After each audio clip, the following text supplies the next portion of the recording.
Registration মালিকানা smart কার্ডে আমাদের নামেই মালিকানা, আমার বড় ভাইয়ের নামে মালিকানা। তো গাড়িটা একবারে আনটাচ, কোনো ইঞ্জিনে হাত দেওয়া পড়েনি এবং কেবিনে কোনো মাইর খায়নি।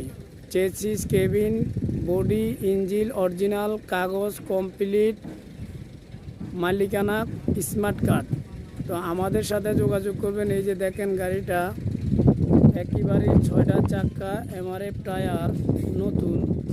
এই যে দেখেন, এই যে আপনার এই যে গাড়িটা দেখেন, এই যে গাড়িটা বডি বানানো, 6টা চাকা নতুন। এই যে টুল বক্স, স্মার্ট গার্ড, এই যে দেখেন এগুলা সব এসএসএর বানানো। তো গাড়িটা কন্ট্রাক্টে চলছিল, তার জন্যই গাড়িটা এখন কন্ট্রাক্ট শেষ, বিক্রি করে হবে আমার বড় ভাইয়ে। তো গাড়িটা যদি কেউ নেওয়ার মতো